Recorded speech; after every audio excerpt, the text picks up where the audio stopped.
Hello audience, welcome to আকলাবাদ ও জগন্নাথপুর। ত্রিশূলধারী ক্লাবের পরিচালনায় ২৪শে মার্চ সোমবার ভোলে বাবার পূজা উপলক্ষে আপনাদের সবাইকে জানাই সাদর আমন্ত্রণ। ভোলে বাবা পার কারেগা।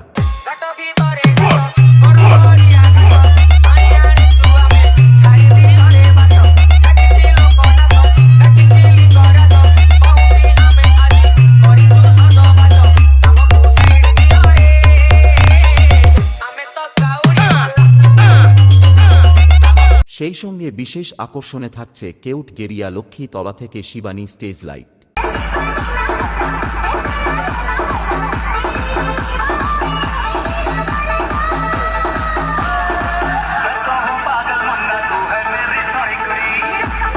ও ব্যান্ড পার্টিতে থাকছে কেশিয়ারি থেকে সবুজ সিং বাজনা ডন নাম্বার 1।